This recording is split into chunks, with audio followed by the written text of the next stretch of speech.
Hello my lovely student, this is Mansi. Welcome back to the channel. So आज के इस session में हम लोग डिस्कस करने वाले हैं 3 मंथ्स प्लान। अब जो हमारे हाफ ईयरली एग्जाम आएंगे उसके लिए आपको कैसे प्रिपरेशन रखनी है कि आपका एटलीस्ट आधा सिलेबस जो उसमें आना है वो अच्छे से प्रिपेयर हो जाए। So let's see how we are going to do that. सबसे पहले बात करते हैं क्या क्या चीज़ें हमें अवॉइड करनी है। जैसे कि गाइड बुक्स, 10th क्लास के बच्चों को ऐसा लगता है कि भाई बोर्ड के एग्जाम्स हैं, एनसीईआरटी बुक से तो हमारा क्या होगा, मोटी मोटी बड़ी बड़ी बुक्स ले लेते हैं, सारे एक्स्ट्रा क्वेश्चंस कर लेंगे उसमें से। ऐसा नहीं करना, वो बुक्स इस टाइम पे सिर्फ आपको कंफ्यूज करेंगी। अभी आगे जाके मैं और आपको बताती हूँ उसमें क्या क्या दिक्कत होगी। अभी के लिए नेक्स्ट पॉइंट पे चलते हैं, ऑनलाइन कोर्सेज। सो 10th क्लास में काफी बच्चे सोचते हैं कि चलो ऑनलाइन कोर्स ज्वाइन कर लेते हैं, ये हमारा सिलेबस भी करा देंगे और सब चीजें स्मूथली हो जाएंगी। ऐसा नहीं होता। आपको अपनी स्टडी अपने हिसाब से करनी है। कौन सा चैप्टर आपने कब कवर करना है, कौन कौन से चैप्टर कवर करने हैं, वो कोई भी ऑनलाइन कोर्स ज्वाइन करोगे वो अपने हिसाब से चलेंगे। आपको यहाँ पे प्रिपरेशन अपने अकॉर्डिंग करनी है। कौन सा चैप्टर को प्रायोरिटी देनी है, कैसे करना है, वो सब आपने खुद देखना है, ठीक है। उसके बाद है someone else's note. Now this is a very important thing. हर बार क्या होता है ना, हम देखते हैं यार ये टॉपर है, इसके तो हमेशा अच्छे मार्क्स आते हैं, यार अपने नोट्स दे दे मेरे को। ऐसा नहीं है कि जिन नोट से वो टॉप कर रहा है आप भी उन्हीं नोट से अच्छे मार्क्स लाओगे, क्योंकि जो सेल्फ मेड नोट्स होते हैं, मतलब जो आप नोट्स अपने खुद बनाओगे ना, वही सबसे बेस्ट नोट्स हैं। बाकी नोट्स से आप हेल्प ले सकते हो कि अच्छा यार ये पॉइंट समझने में हेल्प होगी, लेकिन आई वुड ऑलवेज से कि आप हमेशा अपने नोट्स खुद बनाओ। उससे क्या होगा, जब आप रिवीजन करोगे, अगर आपने नोट्स खुद बना रखोगे तो आप फटाफट से रिवीजन बहुत अच्छी तरीके से कर पाओगे, ठीक है। सो सेल्फ मेड नोट्स होने चाहिए, किसी और के नोट्स पे हमें डिपेंडेंट नहीं होना।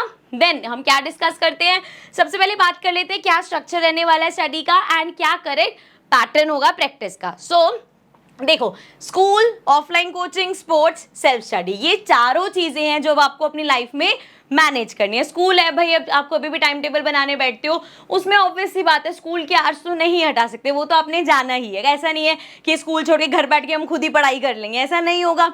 सो वो स्कूल टाइम तो जाएगा। ऑफलाइन कोचिंग बेसिकली जो भी आप ट्यूशंस लगाते हो, 1-on-1 क्लासेस लगाते हो, वो भी आपको उसके लिए भी टाइम निकालना पड़ेगा।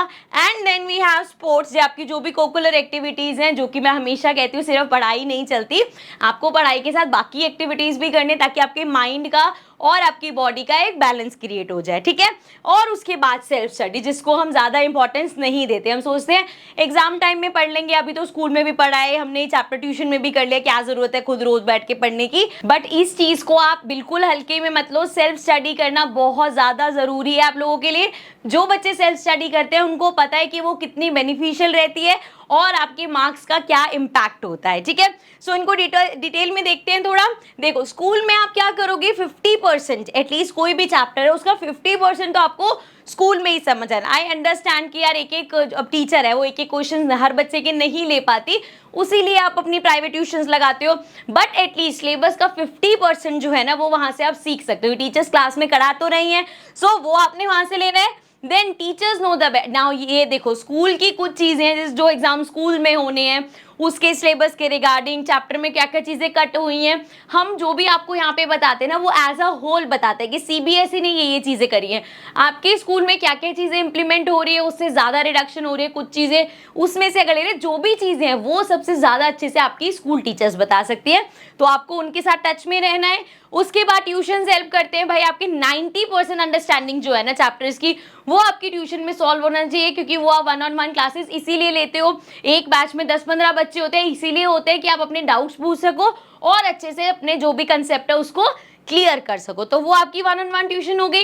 देन स्पोर्ट्स, मैंने क्यों बोला स्पोर्ट्स का मतलब सिर्फ यही नहीं है कि आप कोई एकेडमी ज्वाइन कर लो। स्पोर्ट्स का मतलब है जो भी आपके रेस्ट आवर्स है, जो भी एक्स्ट्रा एक्टिविटीज है जो आप करते हो, may be as simple as going for a walk, park में थोड़ी देर जाना, या फ्रेंड्स के साथ एक मीटअप कर लेना, वो सब चीजें जरूरी हैं ताकि आपका, जैसे मैंने पहले बोला, बॉडी और माइंड का एक बैलेंस बन सके। उसके बाद self study, at least 3 hours of self study, ये कंपलसरी चीज है भाई, ये आपको अपने साथ करनी है।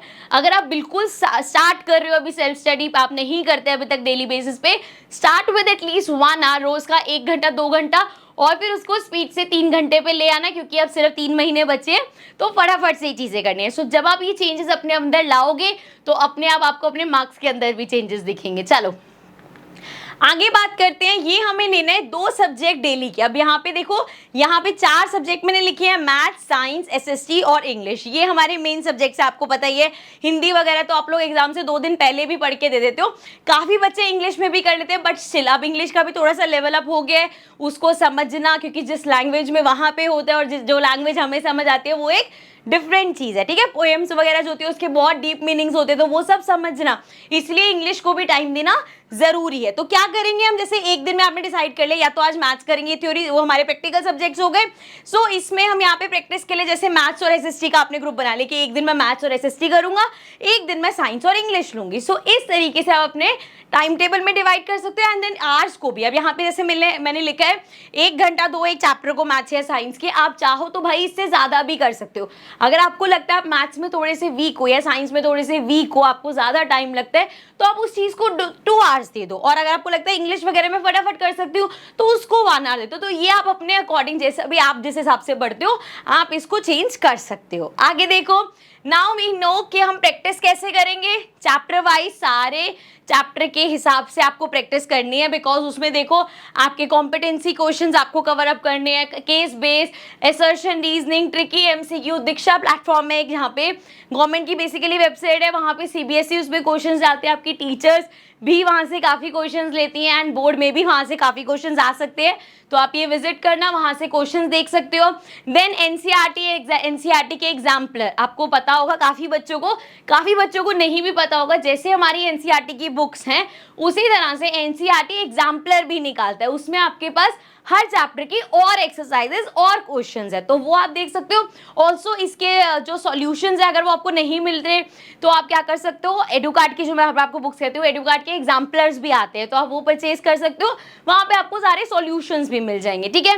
उसके अलावा जो हमारे 10 ईयर के जो भी प्रीवियस ईयर क्वेश्चन पेपर्स हैं वो ले सकते हैं, short answer, long answer, toppers के सॉल्यूशन बहुत हेल्प करते हैं, क्योंकि कभी कभी होता है हमें आंसर पता है लेकिन उसको अच्छे से फ्रेम करना नहीं आता। मैथ्स में भी आंसर तो निकाल देते हैं, लेकिन स्टेप्स किस तरह से लिखना है, वो कैसे प्रेजेंट करना है, वो जब आप टॉपर सॉल्यूशन देखते हो तो आपको पता चलता है कि ये करेक्ट वे है अपने आंसर्स को प्रेजेंट करने का, ठीक है। तो जी चैप्टर वाइज प्रैक्टिस करनी है।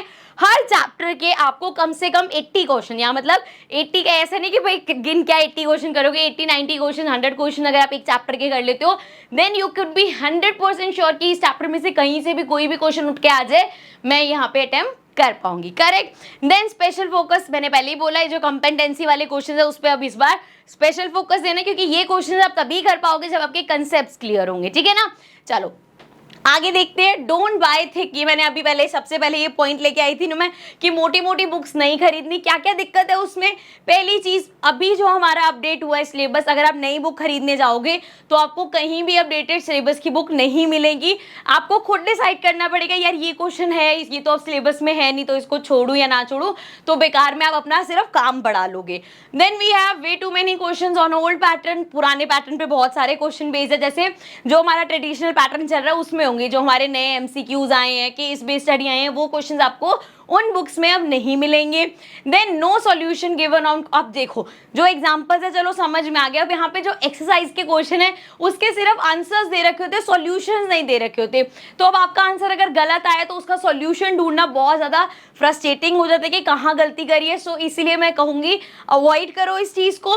Then do buy one book only that covers everything CBSE X. अब मैं बार बार बोल रही हूँ कि ये रहने दो, क्वेश्चन बैंक्स पे जाओ। वैसे तो जो बच्चे रेगुलर वीडियोस देखते हैं उनको पता है, मैं हमेशा रिकमेंड करती हूँ एडुकार्ड की बुक्स। सो वहां पे आप वो क्वेश्चन बैंक्स परचेज कर लो, हर सब्जेक्ट के लिए आपको वो क्वेश्चन बैंक मिल जाएगा, एंड उसमें आपकी सारी प्रॉब्लम सॉल्व हो जाएंगी। जो आपको एक्स्ट्रा क्वेश्चंस की प्रिपरेशन करनी है वो हो जाएगा, न्यू पैटर्न के क्वेश्चंस चाहिए वो हो जाएगा, जो मैं कह रही हूँ हर चैप्टर के 100 क्वेश्चंस करो वो उसमें मिल जाएंगे, सॉल्यूशंस चाहिए वो मिल जाएंगे।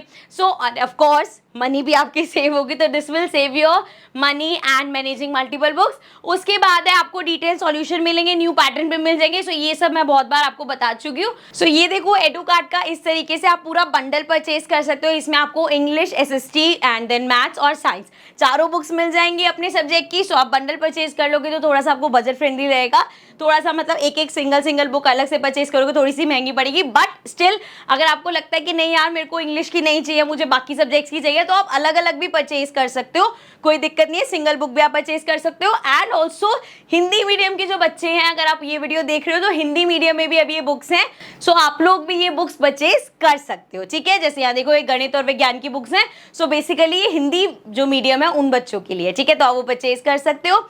देन वी हैव नेक्स्ट, एक बार पूरी इस वीडियो का एक समरी कर लेते हैं। हमने बात करी बुक्स में हमें कहाँ जाना है, एनसीईआरटी की बुक्स जरूर रखनी है, उसको नहीं निकालना, चाहे आपको कितनी सिंपल लगती हो, उसका एक एक क्वेश्चन एक एक एग्जाम्पल हमें सॉल्व करना है। सो एनसीईआरटी की बुक होगी, क्वेश्चन बैंक हो गया एडुकार्ड का। देन उसके बाद जो भी आपके डाउट्स है, कंसेप्ट जो आपको क्लियर करने हैं, जो ट्यूशन में स्कूल में नहीं हो रहे, उसके लिए आपके पास यूट्यूब वीडियोज है, आप वहां से देख सकते हो। एंड देन स्ट्रक्चर जैसे मैंने अभी बताया वैसा फॉलो कर सकते हो, ठीक है। नाउ आई रियली होप कि आपके लिए ये वीडियो हेल्पफुल रही होगी। काफ़ी सारी चेंजेस अब आप इस वीडियो के बाद अपने स्केड्यूल में करोगे एंड काफ़ी सारी मेरी चीज़ों को फॉलो करोगे एंड आई होप आपके रिजल्ट्स बहुत अच्छे रहे। So now I will see you in the next video, then take care and bye bye.